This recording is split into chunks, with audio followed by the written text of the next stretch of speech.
ಸಂಪಾದಕತ್ವದಲ್ಲಿ GMS news ಸಾಗರ ಸುತ್ತದ ಆಚೆ ಈಚೆ ಸೋಮವಾರದ ನ್ಯೂಸ್ ಅಪ್ಡೇಟ್ಗೆ ತಮಗೆ ಸ್ವಾಗತ. ಮುಖ್ಯಾಂಶಗಳು. ಕಲಸಿ ಚಂದ್ರಪ್ಪ ಕಣ್ಣೂರು ಹೇಳಿಕೆಗೆ ಬಿಜೆಪಿಯಿಂದ ಕೌಂಟರ್ ಅಟ್ಯಾಕ್. ದೇವೇಂದ್ರಪ್ಪ ಮತ್ತು ಗಣೇಶ್ ಪ್ರಸಾದ್ರಿಂದ ಶಿಷ್ಟಾಚಾರ ಮತ್ತು ಶಾಸಕರ ಅಭಿವೃದ್ಧಿ ಶೂನ್ಯ ಆಡಳಿತ ಕುರಿತು ಮಾತು. ಡಾಕ್ಟರ್ ಪ್ರಕಾಶ್ ಕೆ ಶೆಟ್ಟಿ ಜನ್ಮದಿನ. ಸಾಗರದಲ್ಲಿ ಅಭಿಮಾನಿಗಳಿಂದ ರಕ್ತದಾನ. 50 ಯೂನಿಟ್ ರಕ್ತ ಸಂಗ್ರಹದ ಜೊತೆಗೆ 200ಕ್ಕೂ ಹೆಚ್ಚು ಒಳರೋಗಿಗಳಿಗೆ ಹಣ್ಣು ಬ್ರೆಡ್ ವಿತರಣೆ. ಯಡಚಿಗಳ ಮನೆಯಲ್ಲಿ ಪ್ರತಿಭಾವಂತ ವಿದ್ಯಾರ್ಥಿಗಳಿಗೆ ಪುರಸ್ಕಾರ. ಈಗ ಸುದ್ದಿಯ ವಿವರ. ಸಿಗಂದೂರು ಸೇತುವೆ ಬಗ್ಗೆ ಚರ್ಚೆ ನೆಪದಲ್ಲಿ ನಮ್ಮ ನಾಯಕರಾದ ಬಿ.ವೈ. ರಾಘವೇಂದ್ರ, ಹರತಾಳು ಹಾಲಪ್ಪ ವಿರುದ್ಧ ಕೀಳುಮಟ್ಟದ ಪದ ಬಳಸಿದರೆ ಬಿಜೆಪಿ ಸುಮ್ಮನೆ ಕುಳಿತುಕೊಳ್ಳುವುದಿಲ್ಲ ಎಂದು ಬಿಜೆಪಿ ಗ್ರಾಮಾಂತರ ಮಂಡಲ ಅಧ್ಯಕ್ಷ ದೇವೇಂದ್ರಪ್ಪ ಯಲಕುಂದ್ಲಿ ಎಚ್ಚರಿಕೆ ನೀಡಿದ್ದಾರೆ. ಸೋಮವಾರ ಸುದ್ದಿಗೋಷ್ಠಿಯಲ್ಲಿ ಅವರು ಮಾತನಾಡುತ್ತಿದ್ದರು. ಬಿಜೆಪಿ ನಗರ ಘಟಕದ ಅಧ್ಯಕ್ಷ ಕೆ.ಆರ್. ಗಣೇಶ್ ಪ್ರಸಾದ್ ಮಾತನಾಡಿದರು. ಗೋಷ್ಠಿಯಲ್ಲಿ ಡಾಕ್ಟರ್ ರಾಜನಂದಿನಿ ಕಾಗೋಡು, ಪ್ರಶಾಂತ್ ಕೆ.ಎಸ್., ರಮೇಶ್ ಎಚ್.ಎಸ್., ಅಕ್ಷತಾ ಪ್ರಸನ್ನ, ಮೈತ್ರಿ ಪಾಟೀಲ್, ಸವಿತಾ ವಾಸು, ಸತೀಶ್ ಕೆ, ಅರುಣ್ ಕುಗ್ವೆ, ರವೀಂದ್ರ ಬೇಟಿ, ಗಿರೀಶ್ ಗೌಡ, ಸೂರಜ್, ಹರೀಶ್ ಮೂಡಳ್ಳಿ ಇನ್ನಿತರರು ಹಾಜರಿದ್ದರು. ಪತ್ರಿಕಾಗೋಷ್ಠಿ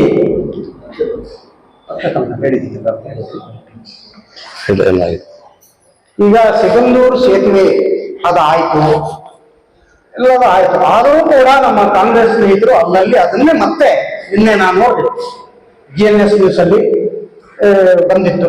ನಮ್ಮ ಕಾಂಗ್ರೆಸ್ಸಿನ ಅಧ್ಯಕ್ಷರಾದ ಚಂದ್ರಪ್ಪನವರು, ಚೇತನ್ ರಾಜ್ ಕಣ್ಣೂರವರು ಒಂದಿಷ್ಟು ಮಾತನಾಡಿದ್ದಾರೆ. ಏನ್ ಮಾತಾಡಿದ್ದಾರೆ? ನಮ್ಮ ನಾಯಕರಾದಂಥ ಹಾಲಪ್ಪನವ್ರ ಬಗ್ಗೆ, ನಮ್ಮ ಸಂಸದರ ಬಗ್ಗೆ, ಒಟ್ಟಾರೆ ನಮ್ಮ ಪಕ್ಷದ ಬಗ್ಗೆ ಕೀಳು ಮಟ್ಟದ ಹೇಳಿಕೆಯನ್ನು ಅವ್ರು ಕೊಟ್ಟಿದ್ದಾರೆ. ಅವ್ರು ಹೇಳಿದ್ದಾರೆ, ನಾವು ಕೀಳು ಮಟ್ಟದ ಹೇಳಿಕೆಯನ್ನ ಹಾಲಪ್ಪನವರು ಮಾತನಾಡಿದ್ದಾರೆ. ಮತ್ತೆ ಶಿಷ್ಟಾಚಾರದ ಬಗ್ಗೆ ಮಾತನಾಡಿದ್ದಾರೆ. ಮೊದಲು ಯಾರು ಮಾತಾಡಿದ್ದು? ಅವರ ನಾಯಕರೇ ಪಾಪಿ ಹಾಲಪ್ಪ ಅಂತ ಹೇಳಿದ್ರು. ನೀವೆಲ್ಲ ಗಮನಿಸಿದ್ರಿ. ಪಾಪಿ ಹಾಲಪ್ಪ ಇದಕ್ಕೆಲ್ಲ ಕಾರಣ. ಮತ್ತೆ ರಾಘವೇಂದ್ರ ಮತ್ತೆ ಪಾಪಿ ಹಾಲಪ್ಪ ಬಹಳಷ್ಟು ಕಡೆ ಹೇಳಿದ್ದಾರೆ. ಅದಾದ ನಂತರದಲ್ಲಿ ನಮ್ಮ ನಾಯಕರು ಮಾತಾಡಿದ್ದಾರೆ. ಮೊದಲು ನಾವ್ಯಾರು ಮಾತಾಡಲಿಲ್ಲ. ಮತ್ತೆ ಚಂದ್ರಪ್ಪನವರು ಮಾತಾಡ್ತಾ ನಮ್ಮ ಆ ಸಂಸ್ಕೃತಿ ಅಲ್ಲ, ನಮಗದು ನಮ್ಮ ಬಾಯಿಂದ ಯಾಕೆ ಹೇಳೋಣ ಅಂತ ಹೇಳಿದ್ದಾರೆ. ಆದ್ರೆ ಅವ್ರು ಮಾತನಾಡ್ತಾ ತಾವು ಪತ್ರಿಕೆಯಲ್ಲಿ ತಮ್ಮಲ್ಲಿ ತಾವು ಇದ್ರಿ ಅಂತ ಕಾಣುತ್ತೆ. ಮಾತಿಗೂ ಹಾಲಪ್ಪ, ಅವನು ಇವನು ಅಂತ ಏಕವಚನದಲ್ಲಿ ಮಾತನಾಡಿದ್ದಾರೆ. ಮತ್ತೆ ಅವರನ್ನ ಕರೆದಿಲ್ಲ ಸರಿಯಾಗಿ. ಅದು ದೊಡ್ಡವ್ರ ವಿಚಾರ. ಅದೇನೇನು ನಡೆದಿದೆಯೋ ಅದು ಅವರಿಗೆ ನಮ್ಮ ರಾಘವೇಂದ್ರ ಸರ್ಕಾರದ ವಿಚಾರ. ಯಾರನ್ನ ಕರಿಬೇಕು, ಶಿಷ್ಟಾಚಾರ ಅದು. ಮತ್ತೆ ಒಂದಿಷ್ಟು ಕೆಲಸ ಕಾರ್ಯಗಳ ಬಗ್ಗೆ, ಶಿಷ್ಟಾಚಾರದ ಬಗ್ಗೆ ಅಂತೂ ನಾನು ಚಂದ್ರಪ್ಪವ್ರಿಗೆ ಹೇಳಿ ಇಷ್ಟಪಡ್ತೇನೆ. ಅವರು ಕೂಡ ಶಾಸಕರ ಜೊತೆ ಹೋಗ್ತಾರೆ, ಬಹಳಷ್ಟು ಕಾರ್ಯಕ್ರಮ ಸರ್ಕಾರಿ ಫಂಕ್ಷನ್ ನೋಡಿದ್ದೀನಿ. ನೀವು ಒಂದಿಷ್ಟು ಹಿಂದೆಗಡೆ ಜನ ಕೂಡ ಮಾತಾಡ್ಕೊಂಡದ್ದು ನಾನು ಕೇಳಿದ್ದೀನಿ. ಇಂಥದ್ರಿಂದ ನಾವು ಶಿಷ್ಟಾಚಾರದ ಬಗ್ಗೆ ಕಲಿಬೇಕಾ ಅನ್ನೋದು ಒಂದು ಪ್ರಶ್ನೆ. ಅವ್ರು ನನಗೆ ಹೇಳ್ಬೇಕಾಗಿಲ್ಲ ಶಿಷ್ಟಾಚಾರ. ಮತ್ತೆ ಅವ್ರು ಗೌರವವಾಗಿ ಅವ್ರ ನಾಯಕರುಗಳು ಬರಬೇಕಾಗಿತ್ತು. ಅವ್ರು ಯಾಕೆ ಬರಲಿಲ್ಲ? ಮುಖ್ಯಮಂತ್ರಿಗಳು ಹೇಳಿದ್ರು, ಇನ್ನೊಂದು ಮತ್ತೊಂದು ಹೇಳಿದ್ದಾರೆ, ಆಯ್ತು. ಆದ್ರೆ ಅವ್ರು ಮುಂಚೆ ಏನ್ ಹೇಳಿದ್ರು? ಟ್ರಂಪ್ನಾರು ಮೋದಿನಾರು ತರಿಸಿ, ಟ್ರಂಪ್ನಾರು ತರಿಸಿ ಅಂತ ಹೇಳಿದ್ರು. ನಾವು ಬರ್ತೇವೆ ಅಂತ ಹೇಳಿದ್ರು. ಆ ನಂತರದಲ್ಲಿ ಗೌರವಿತ ಸಚಿವರಾದಂತ ಸತೀಶ್ ಜಾರಕಿಹೊಳಿ ಅವರು ಕೂಡ ಸಾಗರಕ್ಕೆ ಬಂದು ವಾಪಸ್ ಹೋಗುವುದನ್ನ ತಮ್ಮ ಪತ್ರಿಕೆಯನ್ನು ನಾನು ನೋಡಿದ್ದೀನಿ. ಇಷ್ಟೆಲ್ಲ ಇದ್ದಾಗ ಪ್ರತಿಷ್ಠೆ ಯಾರು ಮಾಡಿದ್ದು? ನಮ್ಮ ನಾಯಕರುಗಳು ಮಾಡಿದ್ದು, ಅವ್ರು ಮಾಡಿದ್ದು?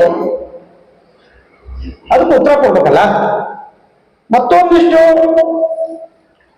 ಚೇತನ್ ರಾಜ್ ಹೇಳಿದ್ದಾರೆ. ಚೇತನ್ ರಾಜ್ ಏನೋ ಬಹಳ ನಮ್ಮ ಶಾಸಕರ ಬಗ್ಗೆ ಹೇಳಿದ್ದಾರೆ. ಚೇತನ್ ರಾಜ್ ಕೇಳಕ್ ಇಷ್ಟಪಡ್ತೀನಿ. ನಿಮಗೂ ಗೊತ್ತಿದೆ, ಕೆಲವಷ್ಟು ಕಾಮಗಾರಿಯನ್ನು ಪಟ್ಟಿ ಮಾಡಿದ್ರೆ ಅವ್ರು ಇಲ್ಲಿದ್ದಾಗ ಪಟ್ಟಿನ ಅವರೇ ಮಾಡ್ತಾ ಇದ್ರು. ಇವತ್ತು ಹಾಲಪ್ಪ ಹಾಗೆ ಹೀಗೆ ಅಂತ ಮಾತಾಡ್ತಾರೆ. ಮುಂಚೆ ಗೊತ್ತಿರಲಿಲ್ಲ, ಅವರೇ ಪಟ್ಟಿ ಮಾಡ್ತಾ ಇದ್ದಿದ್ದು. ಚಂದ್ರಪ್ಪನವರು ಕೂಡ ನಮ್ಮ ಹತ್ರ ಇದ್ರಲ್ಲ, ಅವಾಗ ಹಾಲಪ್ಪ ಬಹಳ ಒಳ್ಳೆಯದಾಗಿಲ್ಲ. 2004ರಲ್ಲಿ 2004 ಫಸ್ಟ್ ಆಗ ಗೋಪಾಲಕೃಷ್ಣನ ಬಗ್ಗೆ ಏನ್ ಮಾತಾಡಿದ್ರು ಇವರೆಲ್ಲ? ಕಾಂಗ್ರೆಸ್ನಲ್ಲೇ ಇದ್ರು ಚಂದ್ರಪ್ಪನವರು. ಒಬ್ಬ ಹೆಬ್ಬಟ್ಟನ್ನು ಗೆಲ್ಲಿಸ್ಬಿಟ್ರಲ್ಲ ಮರ ಅಂತ ನಮಗೆ ಅವರೊಬ್ಬ ಕಾಂಗ್ರೆಸ್ಗೆ ಬಹಳಷ್ಟು ಜನ ಹೇಳ್ತಾರೆ, ಹೆಂಡಮ್ಮರನ್ನು ಗೆಲ್ಲಿಸ್ಬಿಟ್ರಲ್ಲ ನೀವು ಮರ್ಯ ಅಂತ ಹೇಳಿದ್ದಾರೆ. ಈಗ ಅವ್ರ ಪಕ್ಷಕ್ಕೆ ಹೋದ ಕೂಡಲೇ ವಿದ್ಯಾವಂತರ ಅವ್ರ ಲೆಕ್ಕದಲ್ಲಿ ನಾನು ಅದನ್ನ ಟೀಕೆ ಮಾಡ್ತಾ ಇದ್ದೆ. ಅವ್ರು ಹೇಳಿದಕ್ಕೋಸ್ಕರ ಹೇಳ್ತಾ ಇದ್ದೆ. ಮುಂಚೆ ಏನೇನು ಮಾತಾಡಿದ್ರು ಅವರು?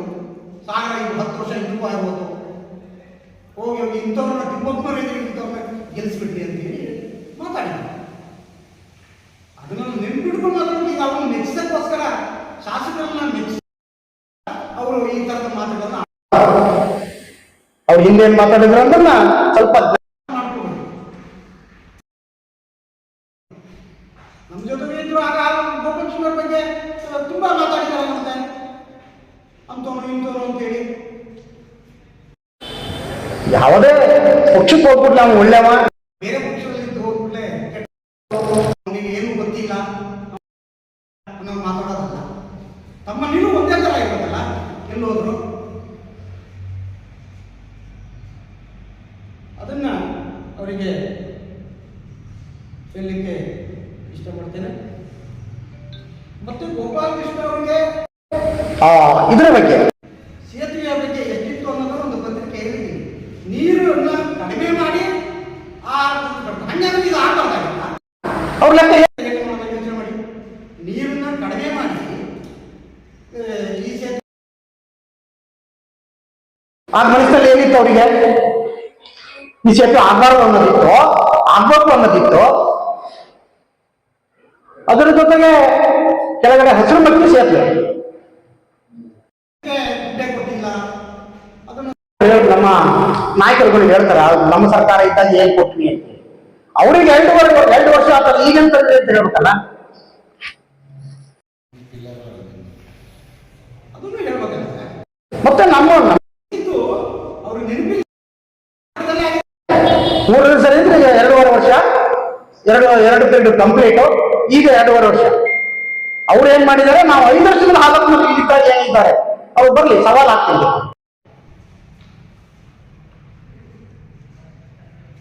ಅದನ್ನ ಹೇಳಿ ಕಾಂಗ್ರೆಸ್ ಮುಖಂಡರು ಬರ್ತಾರೋ, ಯಾರು ಬರ್ತಾರೆ? ನಾವು ಸುಮ್ಮನೆ ಹೇಳೋದಲ್ಲ, ಬಾಯಿ ಹೇಳೋದಲ್ಲ, ದಾಖಲಾತಿ ಜೊತೆ ಬರ್ಬೇಕು. ನಾವು ಬಹಳಷ್ಟು ಸಾಕಷ್ಟು ಸಾರಿ ದಾಖಲಾತಿಗಳನ್ನು ಇಟ್ಕೊಂಡೇ ಮಾತಾಡಿ, ಸುಮ್ಮನೆ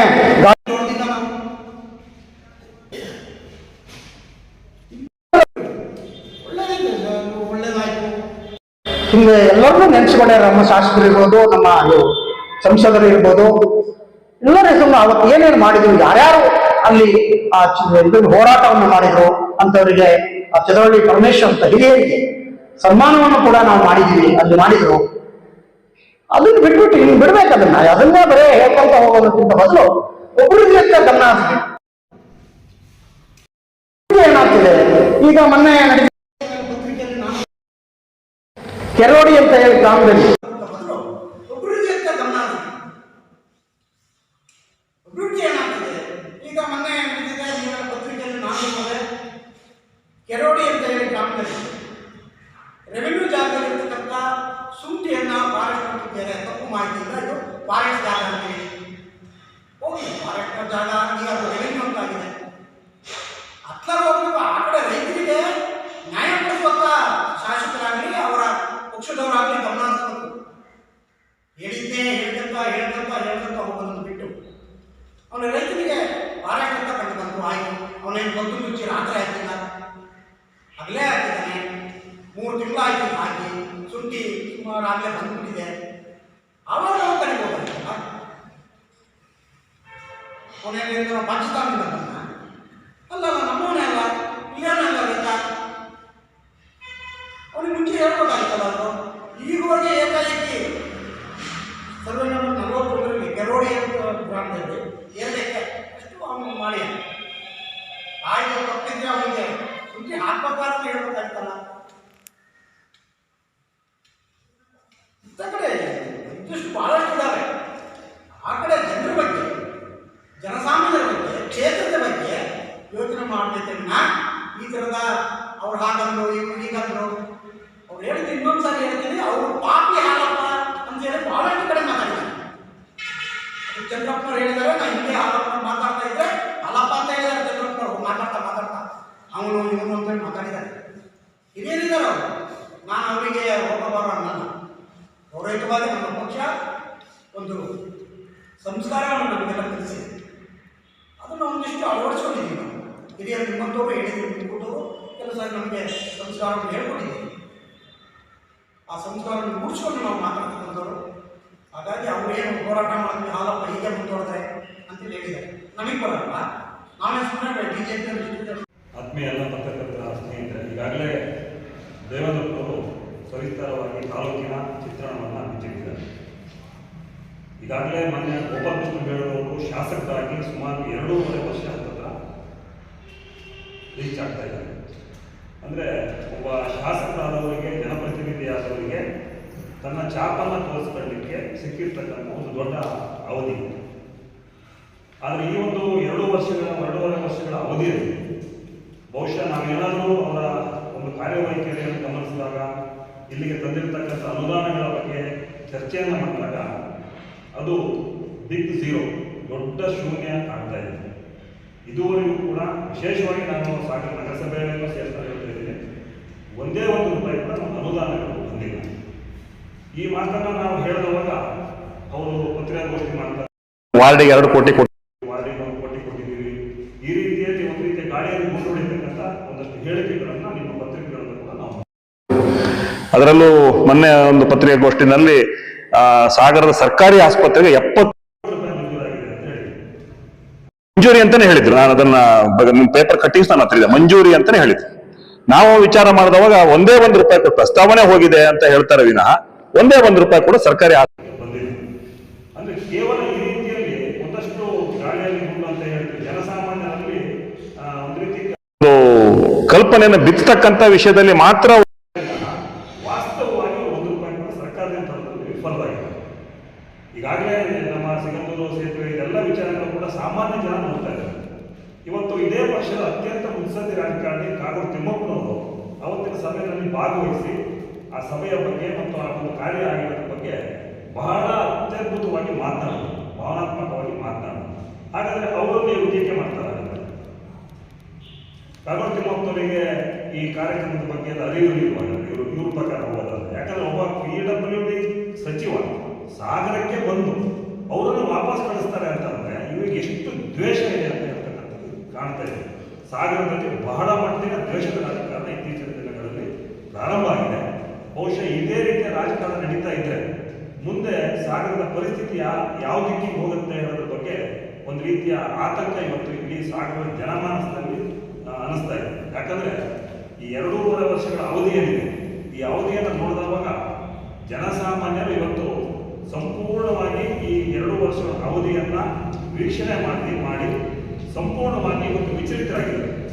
ಜನಸಾಮಾನ್ಯರು ಮಾತ್ರ ಅಲ್ಲ, ಅವರ ಪಕ್ಷದ ಹಲವಾರು ಧುರೀಣರು ನಮ್ಮ ಜೊತೆ ಮಾತನಾಡುವಾಗ ಅವರೇ ವ್ಯಕ್ತಪಡಿಸ್ತಾರೆ, ಇಲ್ಲ ಯಾಕಾದರೂ ಇವ್ರನ್ನ ನಾವು ತಂದಿದ್ದೀವಿ, ಆದರೆ ಅನಿವಾರ್ಯ ನಾವು ಜೊತೆಗಿದ್ದೀವಿ, ಈ ಪರಿಸ್ಥಿತಿ ಇವತ್ತು ನಿರ್ಮಾಣ ಆಗಿದೆ.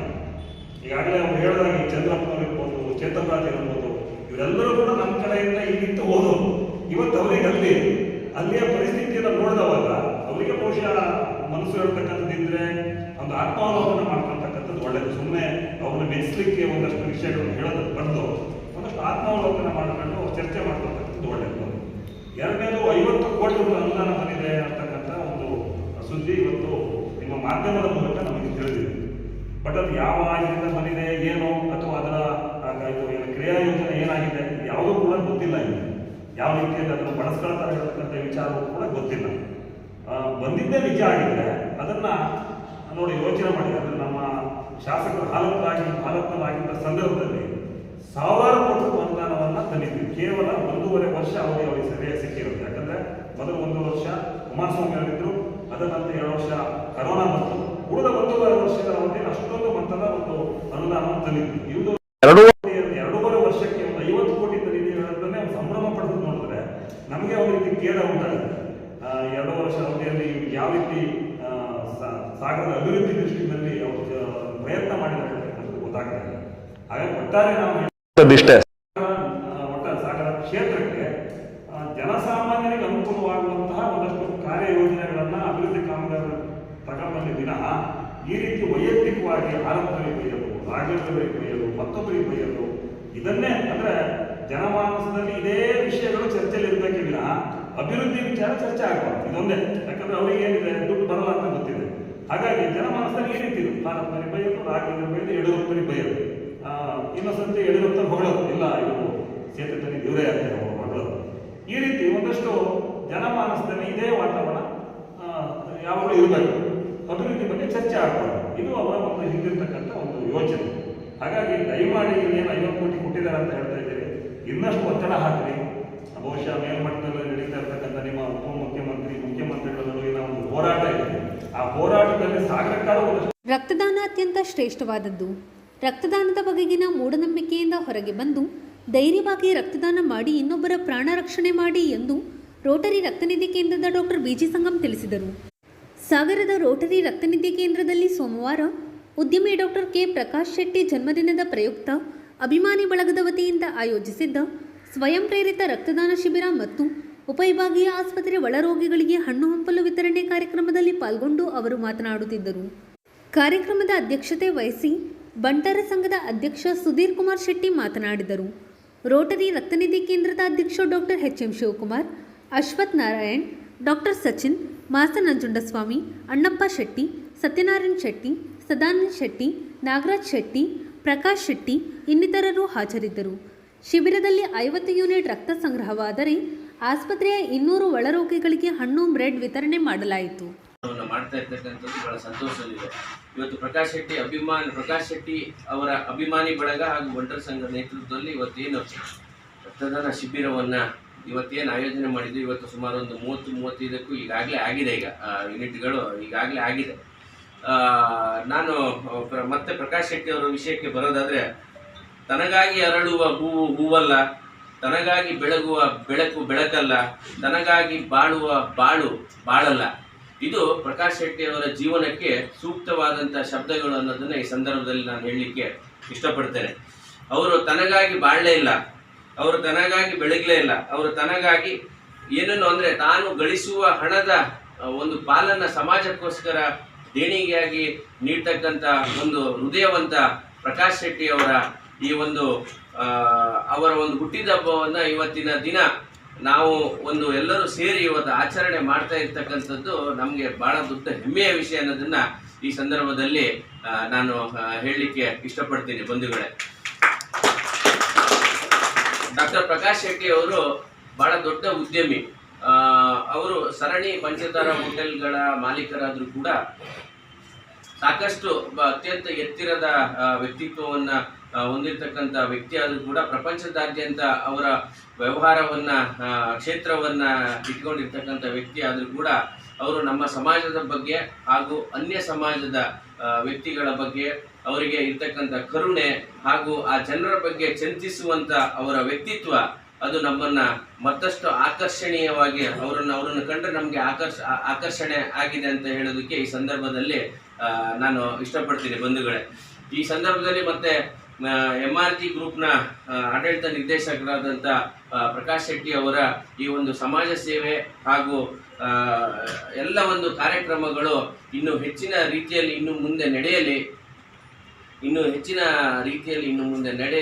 ಹಾಗೆ ಕೂಡ ಅವರಿಗೆ ಕೂಡ ನಾವೆಲ್ಲರೂ ಕೂಡ ಬೆಂಬಲವಾಗಿ ಮುಂದಿನ ದಿನಗಳಲ್ಲಿ ಬೆಂಬಲವಾಗಿ ನಿಲ್ಲೋಣ ಅಂತಕ್ಕಂಥ ಮಾತನ್ನು ಹೇಳಿದ. ಈಗಾಗಲೇ ವರ್ಷಕ್ಕೆ 20 ಕೋಟಿಗೂ ಹೆಚ್ಚು ದಾನವನ್ನು ಅವರು ಎಲ್ಲ ಜನರಿಗೆ ಕೊಡ್ತಕ್ಕಂಥದ್ದು ರಾಜ್ಯಾದ್ಯಂತ ನಮಗೆಲ್ಲ ಗೊತ್ತಿರುವಂಥ ವಿಷಯ. ಇನ್ನು ಹೆಚ್ಚಿನ ಹಣವನ್ನು ನೀಡಲಿ, ಅವರು ಆರ್ಥಿಕವಾಗಿ ಅಭಿವೃದ್ಧಿಯನ್ನು ಹೊಂದಲಿ ಹಾಗೂ ಅವರ ಕುಟುಂಬಕ್ಕೆ ದೇವರ ಆಯುಷ್ಯ, ಆರೋಗ್ಯ, ಐಶ್ವರ್ಯ, ಸಮಾಜದಲ್ಲಿ ಗೌರವ, ನೆಮ್ಮದಿಯನ್ನ ರೆಗ್ಯುಲರ್ ಡೊನೇಟ್ ಮಾಡ್ತಾರೆ. ನಮಗೆ ಯೂಸ್ 10 ಜನ ಬಂದು ಡೊನೇಟ್ ಮಾಡಿಬಿಟ್ರೆ ನಾವು ಬಂದವ್ರಿಗೆ ಯಾರಿಗೂ ಕೇಳೋದು ಅವಶ್ಯಕತೆ ಇಲ್ಲ, ಇಮಿಡಿಯೇಟ್ ಬಂದವ್ರು ಕೊಟ್ಬಿಡ್ತಿದ್ದೆ. ಕ್ಯಾಂಪೂ ಅವಶ್ಯಕತೆ ಇರಲ್ಲ, ಬಂದವ್ರಿಗೆ ಇಮಿಡಿಯೇಟ್ ಕೊಡೋದು. ಇವತ್ತಿಗೆ ಏನಾಗಿದೆ, ನಮಗೆ ಬೇಕಾದಂಥ 300 ನಾವು ಕಲೆಕ್ಟ್ ಮಾಡ್ತಿರೋದು ಅರೌಂಡ್ 100 ಅಷ್ಟೇ ಮಾತ್ರ. ಇನ್ನೊಂದು 200 ಜನರಿಗೆ ನಾವು ಈ ಥರ ಕೇಳಿನೇ ಅವ್ರು ಬಂದವರಿಗೆ ದಯವಿಟ್ಟು ಬ್ಲಡ್ ಕೊಡ್ರಿ ಅಂತ ಕೇಳಿ ಪಡೆಯೋದು ಅನಿವಾರ್ಯ. ಅವ್ರಿಗೆ ಹಾಗಾಗಿ ಇದನ್ನು ಎಲ್ಲರೂ ತಾವು ಅರ್ಥ ಮಾಡ್ಕೋಬೇಕು. ಬಂದವರು ರಿಪ್ಲೇಸ್ಮೆಂಟ್ ಅಂತ ಹೇಳೋದಕ್ಕೆ, ರಿಪ್ಲೇಸ್ಮೆಂಟ್ ಅಂದರೆ ವಾಲಂಟಿಯಾಗಿ ರಿಪ್ಲೇಸ್ಮೆಂಟ್, ಸ್ವಇಚ್ಛೆಯಿಂದ ಒಂದು ರಿಪ್ಲೇಸ್ಮೆಂಟ್. ಆ ಬ್ಲಡ್ಡನ್ನು ನಾವು ಪ್ರತಿ ಬ್ಲಡ್ಡಲ್ಲಿ 5 ಟೆಸ್ಟ್ ಮಾಡ್ತೀವಿ. Hepatitis B, hepatitis C, syphilis, malaria, HIV ಅಂತ ಟೆಸ್ಟ್ ಮಾಡಿ ಅದನ್ನು ಇಶ್ಯೂ ಮಾಡಿ.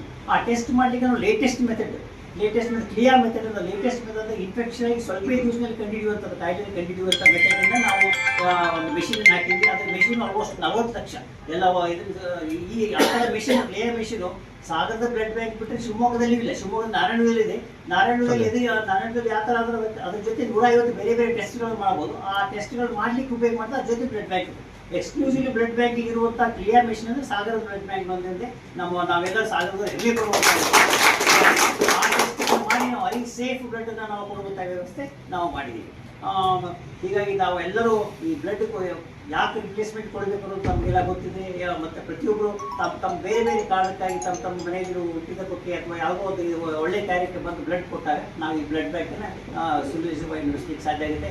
ಈ ಬ್ಲಡ್ ಬ್ಯಾಂಕ್ ಬಂದಮೇಲೆ ಸಾಕಷ್ಟು ಲೈಫ್ಗಳನ್ನ ಉಳಿಸ್ಲಿಕ್ಕೆ ಸಾಧ್ಯ ಆಗಿದೆ. ಯಾವುದೇ ಆಕ್ಸಿಡೆಂಟ್ ಬಂದಾಗ ಇಮಿಡಿಯೇಟ್ ಬ್ಲಡ್ ಬೇಕಾಗುತ್ತೆ. ಮತ್ತು ಸಾಲದಲ್ಲಿ ಭಾಳಷ್ಟು ನರ್ಸಿಂಗ್ ಹೋಮ್ಗೆ ಬೇಕಾದಷ್ಟು ಆಪರೇಷನ್ಸ್ ರೆಫರ್ ಮಾಡ್ತಿದ್ದೆ ಮುಂಚೆ. ಇದು ಬಂದ ಮೇಲೆ ಭಾಳಷ್ಟು ಮೇಜರ್ ಆಪರೇಷನ್ಸ್ ಇಲ್ಲೇ ಮಾಡುವಂಥ ಅನುಕೂಲ ಆಗಿದೆ. ಯಾಕಂದರೆ ಇಮಿಡಿಯೇಟ್ಲಿ ಅವ್ರ ಕಾನ್ಫಿಡೆನ್ಸ್ ಇದೆ, ಇಲ್ಲೇ ಬ್ಲಡ್ ಇದೆ, ಬ್ಲಡ್ ಸಿಕ್ಬಿಡ್ತದೆ ಅನ್ನುವಂಥ ವ್ಯವಸ್ಥೆ. ಮತ್ತು ರೀಸೆಂಟಾಗಿ ನಾನು ಈ ಒಂದು ನರ್ಸಿಂಗ್ ಹೋಮ್ನಲ್ಲಿ ಒಂದು ರಾತ್ರಿ 3 ಗಂಟೆಗೆ ಒಂದು ಎಕ್ಟೋಪಿಕ್ ಪ್ರೆಗ್ನೆನ್ಸಿ ಅಂದರೆ ಒಂದು ಗರ್ಭಕೋಶದಲ್ಲಿ ಆಗುವಂಥ ಪ್ರೆಗ್ನೆನ್ಸಿ ಎಕ್ಟೋಮಿಲಾಗಿ ರಿವರ್ಸ್ ಆಗಿ ಎಲ್ಲ ರಕ್ತ ಎಕ್ಟೋಮಿಕ್ ಕ್ಯಾವಿಟಿ ಇಲ್ಲ ಅದನ್ನು ತೆಗೆದು ಅದನ್ನು ಬೇರೆ ಬ್ಲಡ್ ಹಾಕುವಂಥ ವ್ಯವಸ್ಥೆ ಮಾಡಬೇಕು. ಅದು ಆ ವ್ಯವಸ್ಥೆ ಮಾಡ್ಬೇಕಂತಂದ್ರೆ ನಮ್ಮ ಅದು ಬ್ಲಡ್ಡಿನ ವ್ಯವಸ್ಥೆ ಇದ್ರೆ ಮಾತ್ರ ಆ ಜೀವ ಉಳಿಯುತ್ತದೆ. ಎಲ್ಲೋ ಶಿವಮೊಗ್ಗ ಶಿಫ್ಟ್ ಆಗೋದ್ರಲ್ಲಿ ಹೋಗಿ ಅದು ಪೇಷಂಟ್ ಇಲ್ಲ ಅಂತ ಸಾಕಷ್ಟು ಮುಂಚೆಲ್ಲ ಆಗಿದೆ. ಅದು ಫಾರ್ಚುನೇಟ್ಲಿ ನಮ್ಮ ಬ್ಲಡ್ ಬ್ಯಾಂಕ್ ಇರೋದು ಬ್ಲಡ್ ಇತ್ತು. ಹೀಗಾಗಿ ನಾನೇ ಅನಸ್ತೆಸಿಯಾ ಆಗಿದೆ. ಆ immediate blood 3 bottle blood transfuse ಮಾಡಿ ಆ ಜೀವ ಉಳಿಸ್ಲಿಕ್ಕೆ ಸಾಧ್ಯ ಆಯ್ತು. ಅದು ಉಳಿಸ್ಲಿಕ್ಕೆ ಸಾಧ್ಯ ಆಗಿದ್ದ ಕಾರಣ ಅಂದರೆ ಇಲ್ಲಿ ಒಂದು ಬ್ಲಡ್ ಬ್ಯಾಂಕ್ ಇರೋದ್ರಿಂದ ಎರಡನೇದು ತಾವೆಲ್ಲ ಸೇರಿ ಬ್ಲಡ್ ಕೊಟ್ಟಿರೋದ್ರಿಂದ ಹೀಗಾಗಿ ಬ್ಲಡ್ ಭಾಳ ಮುಖ್ಯವಾದ ಸಾಧ್ಯ ಆಗಿದೆ. ಇನ್ನೊಂದು ಮುಖ್ಯವಾದ ಪ್ರಶ್ನೆ ಬರುವುದಿಲ್ಲಂದ್ರೆ ನಾವು ಬ್ಲಡ್ ಕೊಡ್ತೀವಿ, ರಿಪ್ಲೇಸ್ಮೆಂಟ್ ಕೊಡ್ತೀವಿ, ಎಲ್ಲ ದುಡ್ಡು ಯಾಕೆ ಚಾರ್ಜ್ ಮಾಡ್ತಾರೆ, ದುಡ್ಡು ಬ್ಲಡ್ ಕೊಟ್ಟ ಮೇಲೆ ದುಡ್ಡು ತಗೋತಾರೆ, ಯಾಕೆ ದುಡ್ಡು ತಗೋತಾರೆ ಅನ್ನೋ ಪ್ರಶ್ನೆ ಬರ್ತದೆ. ಇದು ಬ್ಲಡ್ ಬ್ಯಾಂಕು ಬ್ಲಡ್ ಕೊಟ್ಟರೆ ಕೇವಲ ಸಾಲದು. ಅದಕ್ಕೆ ನಾವು ಹೇಳಿದರೆ 5 ಟೆಸ್ಟ್ಗಳು ಮಾಡಬೇಕು. Hepatitis B, hepatitis C, malaria, syphilis, HIV 5 ಟೆಸ್ಟ್ಗಳು ಮಾಡಬೇಕು. ಈ ಟೆಸ್ಟ್ಗಳನ್ನು ಹೊರಗಡೆ ಮಾಡ್ಲಿಕ್ಕೆ ಹೋದರೆ ಆಲ್ಮೋಸ್ಟ್ 2-2.5 ಸಾವಿರ ರೂಪಾಯಿ ಕಾಸ್ಟ್ ಆಗುವಂಥದ್ದು. ಮತ್ತು ಕ್ಲಿಯರ್ ಟೆಸ್ಟಿಂಗ್ ಮಾಡೋದು ಇನ್ನೂ ಕಾಸ್ಟ್ಲಿ ಅಂತ. ಆ ಟೆಸ್ಟ್ಗಳನ್ನು ನಾವು ಮಾಡ್ತಾ ಇದ್ದೀವಿ. ಆ ಟೆಸ್ಟಿಗೆ ಚಾರ್ಜ್ ಆಗುತ್ತೆ. ಮತ್ತು ನಮ್ಮಲ್ಲಿ ಆ ಬ್ಲಡ್ ಬ್ಯಾಗು ಮತ್ತು ಅದಕ್ಕೆ ನಾವು ಕೊಡುವಂಥ ಅದಕ್ಕೆ ರಿಫ್ರೆಶ್ಮೆಂಟು ಮತ್ತು ಇದು ಮೇಂಟೆನೆನ್ಸು ಇದೆಲ್ಲ ಸೇರಿ ಒಂದು ಬ್ಲಡ್ ಬ್ಯಾಗಿಗೆ ಹೆಚ್ಚು ಕಡಿಮೆ 1,118 ರೂಪಾಯಿಗಳು ಆಲ್ಮೋಸ್ಟ್ ಹೆಚ್ಚು ಕಡಿಮೆ 1,118 ರೂಪಾಯಿ ನಮ್ಗೆ ಖರ್ಚಾಗುತ್ತೆ. ಇದು ಖರ್ಚಾಗಿದೆ 1,118 ರೂಪಾಯಿ ನಮ್ಗೆ ಖರ್ಚಾಗಿದೆ. ಒಂದು ಬ್ಲಡ್ ಬ್ಯಾಗ್ ನಾವು ರೆಡಿ ಮಾಡಬೇಕಂತಂದ್ರೆ 1,118 ಖರ್ಚಾಗುತ್ತೆ. ಆದರೆ ನಮಗೆ ಇದು ಏನಾಗುತ್ತೆ ಅಂದರೆ ನಾವು ನಮ್ಮ ಗೌರ್ಮೆಂಟ್ ನಮ್ಗೆ ಏನು ಮಾಡಿದ್ದಾರೆ, ಗೌರ್ಮೆಂಟ್ ಆರ್ಡರ್ ಪ್ರಕಾರ ನಾವು ಒಂದು ಬ್ಲಡ್ ಬ್ಯಾಗಿಗೆ 2,000 ರೂಪಾಯಿ ಚಾರ್ಜ್ ಮಾಡಲಿಕ್ಕೆ ಪ್ರೊವಿಷನ್ ಮಾಡ್ತಾರೆ. ಈ ನಾವು ಟೆಸ್ಟ್ ಮಾಡೋದ್ರಿಂದ ನಾವು ಇದು no profit no loss blood bank ಇರೋದ್ರಿಂದ ನಾವಿಲ್ಲಿ ಲಾಸು ಮಾಡ್ಕೊಳ್ಳೋಲ್ಲ, ಪ್ರಾಫಿಟು ಆಗಬಾರ್ದು. ಅದಕ್ಕಾಗಿ ನಾವು ಇದನ್ನು 1,400 ಕೊಟ್ಟರೆ ಇದು ಅಲ್ಲಿಂದಲ್ಲಿಗೆ ಸರಿ ಆಗುತ್ತೆ ಅಂತ ವಿಚಾರ ಮಾಡಿ ಎಲ್ಲ ಡಿಸೈಡ್ ಮಾಡಿ 1,400 ರೂಪಾಯಿ ಕೊಡುವಂಥ ವ್ಯವಸ್ಥೆ ನಾವು ಮಾಡಿ ಉಳಿದಿದ್ದ ದಾನಿಗಳಿಂದ ಬೇರೆ ಬೇರೆ ಕಡೆಯಿಂದ ಸಿಗ್ತದೆ. ಹೀಗಾಗಿ 1,400 ರೂಪಾಯಿ ನಾವು ಮೇಂಟೆನೆನ್ಸ್ ಸಂಬಂಧ ಇದು ಬೇರೆ ಬೇರೆ ಇದರಿಂದ ನಾವು ಕೊಡ್ತಾ ಇದ್ದೀವಿ. ನಾವು ಈ ಬ್ಲಡ್ ಚಾರ್ಜ್ ನಾವು ಯಾಕೆ ಮಾಡ್ತೀವಿ ಅಂತ ತಮಗೆ ದಯವಿಟ್ಟು ಎಲ್ಲರಿಗೂ ಗೊತ್ತಿರಬೇಕು. ಈಗ ಈ ಕಾರಣಕ್ಕಾಗಿ ನಾವು ಮಾಡ್ತಾ ಇದ್ದೀವಿ. ತಾವೆಲ್ಲರೂ ಸೇರಿ ನಮ್ಮ ಬ್ಲಡ್ ಬ್ಯಾಂಕ್ ಜೊತೆ ಕೈ ಜೋಡಿಸಿದರೆ ಇನ್ನೂ ಹೆಚ್ಚಿನ ಬ್ಲಡ್ ಕೊಡೋದ್ರಿಂದ ನಾವು ಸಾಗರ ಸ್ವಾಸ್ಥ್ಯವನ್ನು ನಾವೆಲ್ಲರೂ ಸೇರಿ ಕಾಪಾಡ. ಪ್ರತಿಯೊಬ್ಬರ ಬದುಕಿನ ಬದಲಾವಣೆಗೆ ಶಿಕ್ಷಣ ತುಂಬ ಅಗತ್ಯ. ಶಿಕ್ಷಣದ ಮೂಲಕ ಮಾತ್ರ ಪರಿಪೂರ್ಣ ವ್ಯಕ್ತಿತ್ವ ನಿರ್ಮಾಣವಾಗುತ್ತದೆ ಎಂದು ಕ್ಷೇತ್ರ ಶಿಕ್ಷಣಾಧಿಕಾರಿ ಪರಶುರಾಮಪ್ಪ ತಿಳಿಸಿದರು. ಸಾಗರ ತಾಲೂಕಿನ ಯಡಚಗಳ ಮನೆಯ ಇಕ್ಕೇರಿ ಪ್ರೌಢಶಾಲೆಯಲ್ಲಿ ಈಚೆಗೆ Canara bank jubilee education fund Justin A Narayanappa ಸ್ಮರಣಾರ್ಥ SSLCಯಲ್ಲಿ ಪ್ರಥಮ ಸ್ಥಾನ ಹಾಗೂ ಕನ್ನಡ ಭಾಷೆಯಲ್ಲಿ ಪ್ರಥಮ ಸ್ಥಾನ ಪಡೆದ ಗ್ರಾಮೀಣ ಪ್ರದೇಶದ ವಿದ್ಯಾರ್ಥಿಗಳನ್ನು ಪುರಸ್ಕರಿಸಿ ಅವರು ಮಾತನಾಡುತ್ತಿದ್ದರು. ಶ್ರೀಮತಿ ಇಂದಿರಾ ಗಾಂಧಿ ಸರ್ಕಾರಿ ಪ್ರಥಮ ದರ್ಜೆ ಮಹಿಳಾ ಕಾಲೇಜಿನ ಉಪನ್ಯಾಸಕಿ ಡಾಕ್ಟರ್ ಬಸುಮತಿಗೌಡ ಮಾತನಾಡಿದರು. ಇಕ್ಕೇರಿ ವಿದ್ಯಾಸಂಸ್ಥೆ ಅಧ್ಯಕ್ಷ ರತ್ನಾಕರ್ ಕಾರ್ಯಕ್ರಮದ ಅಧ್ಯಕ್ಷತೆ ವಹಿಸಿದ್ದರು. ಅಕ್ಷರ ದಾಸೋಹ ಸಹಾಯಕ ನಿರ್ದೇಶಕ ಭೂಮೇಶ್, ದೈಹಿಕ ಶಿಕ್ಷಣ ಪರಿವೀಕ್ಷಕ ರಮೇಶ್, ಮುಖ್ಯ ಶಿಕ್ಷಕ ರಜನೀಶ್ ಇನ್ನಿತರರು ಉಪಸ್ಥಿತರಿದ್ದರು. ವಿನಾಯಕ್ ಪ್ರಾರ್ಥಿಸಿದರು. ರಾಮಚಂದ್ರ ಹೆಗಡೆ ಸ್ವಾಗತಿಸಿದರು. ಮಾವೆಂಸ ಪ್ರಸಾದ್ ಪ್ರಾಸ್ತಾವಿಕ ಮಾತನಾಡಿದರು. ಶ್ರೀಕಾಂತ್ ವಂದಿಸಿದರು. ಮಮತಾ ಕಾರ್ಯಕ್ರಮ ನಿರೂಪಿಸಿದರು. ಮಾಡಿದ್ವಿ, ಅದಕ್ಕೆ ನೀವೆಲ್ಲರೂ ಭಾಗವಹಿಸಿದ್ರಿ. ಅದರ ಭಾಗವಾಗಿಯೂ ಸಹ ನೀವತ್ತು ಈ ಕಾರ್ಯಕ್ರಮದಲ್ಲಿ ಇದ್ದೀರಿ. ನಿಮಗೆ ವಿಶೇಷವಾಗಿ Canara bank jubilee education fund ಏನಿದೆ, ಅವರ ಸಂಸ್ಥೆ ಏನಿದೆ, ಆ ಸಂಸ್ಥೆಗೆ ನಾವು ಇಲಾಖೆಯ ಪರವಾಗಿ ನಾವು ಧನ್ಯವಾದಗಳನ್ನು ಹೇಳಬೇಕು. ಇಂಥ ಪ್ರೋತ್ಸಾಹಕವಾಗಿರುವಂತಹ ಏನು ಕೆಲಸಗಳು ಉಂಟು, ಏನು ವಿದ್ಯಾರ್ಥಿಗಳನ್ನ ಪ್ರೋತ್ಸಾಹಿಸುವ ಕೆಲಸವನ್ನ ನೀವು ವಿಶೇಷವಾಗಿ ಗ್ರಾಮೀಣ ವಿದ್ಯಾರ್ಥಿಗಳನ್ನೇ ಹೆಚ್ಚು ಫೋಕಸ್ ಮಾಡಿ ಈ ಕಾರ್ಯಕ್ರಮವನ್ನ ನೀವು ಮಾಡ್ತಾ ಇದ್ದೀರಿ. ಅದರ ಪದಾಧಿಕಾರಿಗಳು ಇಲ್ಲಿ ಬಂದಿಲ್ಲ. ನೀವೇ ಪದಾಧಿಕಾರಿಗಳು. ನೋಡಿ, ನಮ್ಮ ಪ್ರಸಾದರವರು ತುಂಬಾನೇ ನಾವು ಇತ್ತೀಚಿನ ದಿನಗಳಲ್ಲಿ ನೋಡ್ತೇವೆ. Education is the only media. ಅದೊಂದೇ ಮಾಧ್ಯಮ. ನಾವು ಬಯಸಿದ ಬದಲಾವಣೆಗಳನ್ನ ವ್ಯವಸ್ಥೆಯ ಒಳಗಡೆ ತರಬೇಕು ಅಂತಂದ್ರೆ ವ್ಯವಸ್ಥೆ ಅದು ಶಿಕ್ಷಣ ಮಾತ್ರ. ನಾವೇನಾದ್ರೂ ಒಂದು ನಮ್ಮ ಬದುಕನ್ನ, ನಮ್ಮ ಕುಟುಂಬದ ಚಿತ್ರಣವನ್ನ ನಾವೇನಾದ್ರೂ ಬದಲಾವಣೆ ಮಾಡಬೇಕು ಅಂತಂದ್ರೆ ಅದು ಈ ಶಿಕ್ಷಣದಿಂದ ಮಾತ್ರ ಸಾಧ್ಯ. ಆ ದಿಸೆಯಲ್ಲಿ ನಾವು ಹೆಚ್ಚು ಒತ್ತನ್ನ ಪೇರೆಂಟ್ಸ್ ಮಕ್ಕಳ ಶಿಕ್ಷಣಕ್ಕೆ ಕೊಡಬೇಕು. ನಾವು ನೋಡ್ತೇವೆ ಇತ್ತೀಚಿನ ದಿನಗಳಲ್ಲಿ ಪೋಷಕರು ಆ ಬಗ್ಗೆ ಹೆಚ್ಚು ನಿಗಾವನ್ನ ವಹಿಸ್ತಾರೆ. ತಾವು ದುಡಿಯುವ ತಮ್ಮ ಇಡೀ ಬದುಕನ್ನ ಏನ್ ಮಾಡ್ತಾರೆ ಅಂದ್ರೆ ಮಕ್ಕಳ ಶಿಕ್ಷಣಕ್ಕಾಗಿ ಅವರು ಬಳಸ್ತಾರೆ. ನಮ್ಮ ಮಕ್ಕಳಿಗೆ ಅದು ಗೊತ್ತಾಗ್ಬೇಕು, ಓ ಈ ವ್ಯವಸ್ಥೆ ನಮಗೆ ಎಷ್ಟು ಇಂಪಾರ್ಟೆನ್ಸ್ ಅನ್ನ ಕೊಡ್ತಾ ಇದೆ, ನಮ್ಮ ಶಿಕ್ಷಣಕ್ಕೆ, ನಮ್ಮ ಬದುಕನ್ನ ಕಟ್ಕೊಳ್ಳಿಕ್ಕೆ ಎಷ್ಟು ನೆರವಾಗ್ತಾ ಉಂಟು. ಅದು ಸ್ಕೂಲ್ ಇರ್ಬೋದು, ಆಡಳಿತ ಮಂಡಳಿ ಇರ್ಬೋದು, ಸರ್ಕಾರ ಇರ್ಬೋದು, ನಮ್ದೇ ಆಗಿರುವಂತ ಪೋಷಕರು ಇರ್ಬೋದು, ಅವರೆಲ್ಲ ಎಷ್ಟು ಇಂಪಾರ್ಟೆನ್ಸ್ ಅನ್ನು ಕೊಡ್ತಾರೆ ಅಂದ್ರೆ ನಾವು ಅದನ್ನ ಹೆಚ್ಚು ಫೀಲ್ ಮಾಡ್ಬೇಕು. We have to feel the very importance. ಆಗ ನಾವು ಏನ್ ಮಾಡಬಹುದು ಅಂತಂದ್ರೆ ನಾವು ಈ ಎಲ್ಲಾ ಸಿಕ್ಕ ಅವಕಾಶಗಳನ್ನ ನಾವು ತುಂಬಾ ಚೆನ್ನಾಗಿ ಅವುಗಳನ್ನ ಉಪಯೋಗ ಮಾಡ್ಕೊಂಡು ಇನ್ನು ಎತ್ತರಕ್ಕೆ ಬೆಳಲಿಕ್ಕೆ ಸಾಧ್ಯ ಉಂಟು. ನೀವಿಲ್ಲಿ ಬಂದವರೆಲ್ಲ ಜೀನಿಯಸ್ ಇದ್ದೀರಿ, ಒಂದೊಂದು ಶಾಲೆಯಲ್ಲಿ ಟಾಪರ್ಸ್ ಇದ್ದೀರಿ. ಕನ್ನಡ ಮಾಧ್ಯಮದಲ್ಲಿ ನೋಡಿ ಅದು ಎಷ್ಟು ಯೋಚನೆ ಮಾಡಿದ್ದಾರೆ ಅಂತಂದ್ರೆ Canara bank jubilee education fund ಏನಿದೆ, ಇದಕ್ಕೆ ಫಸ್ಟ್ ಲ್ಯಾಂಗ್ವೇಜ್ ಏನಿದೆಯಲ್ಲ ಕನ್ನಡ, ಅದರಲ್ಲಿ ಹೆಚ್ಚು ಅಂಕಗಳನ್ನು ತೆಗೆದವರಿಗೆ ಅವರು ಸೆಲೆಕ್ಷನ್ ಮಾಡಿದ್ದಾರೆ. ಅವರು ಕನ್ನಡವನ್ನು ಬಿಡ್ಲಿಲ್ಲ, ಅಲ್ಲಿ ಹೆಚ್ಚು ಇಂಪಾರ್ಟೆನ್ಸ್ ಅನ್ನು ಕೊಟ್ಟಿದ್ದಾರೆ. ಒಂದು ಕಡೆ ಗ್ರಾಮೀಣ ಭಾಗದ ವಿದ್ಯಾರ್ಥಿಗಳಿಗೆ ಫೋಕಸ್ ಮಾಡಿದ್ದಾರೆ, ಜೊತೆಗೆ ಕನ್ನಡ ಭಾಷೆಗೆ ಹೆಚ್ಚು ಫೋಕಸ್ ಮಾಡಿದ್ದಾರೆ. ಒಂದು ದೂರಾಲೋಚನೆ, ಫಾರ್ ಸೈಟೆಡ್ನೆಸ್ ಅದರಲ್ಲಿ ಇಷ್ಟೇ ಮಕ್ಕಳೇ. ತುಂಬಾ ದೀರ್ಘವಾಗಿರುವಂತ ದಾರಿ ನಿಮಗೆ ಇನ್ನೂ ಉಂಟು. SSLC ಅಷ್ಟೇ ಮುಗಿಸಿದಿರಿ, PUC ಹೀಗೆ ಎಂಟರ್ ಆಗಿದ್ದೀರಿ ಅನೇಕರು. ಇದು ಸೋಮವಾರದ ಸಮಗ್ರ ಸುದ್ದಿ. ನಿರಂತರ ಸುದ್ದಿಗಾಗಿ ನೋಡ್ತಾ ಇರಿ GNS ನ್ಯೂಸ್. ನಮಸ್ಕಾರ.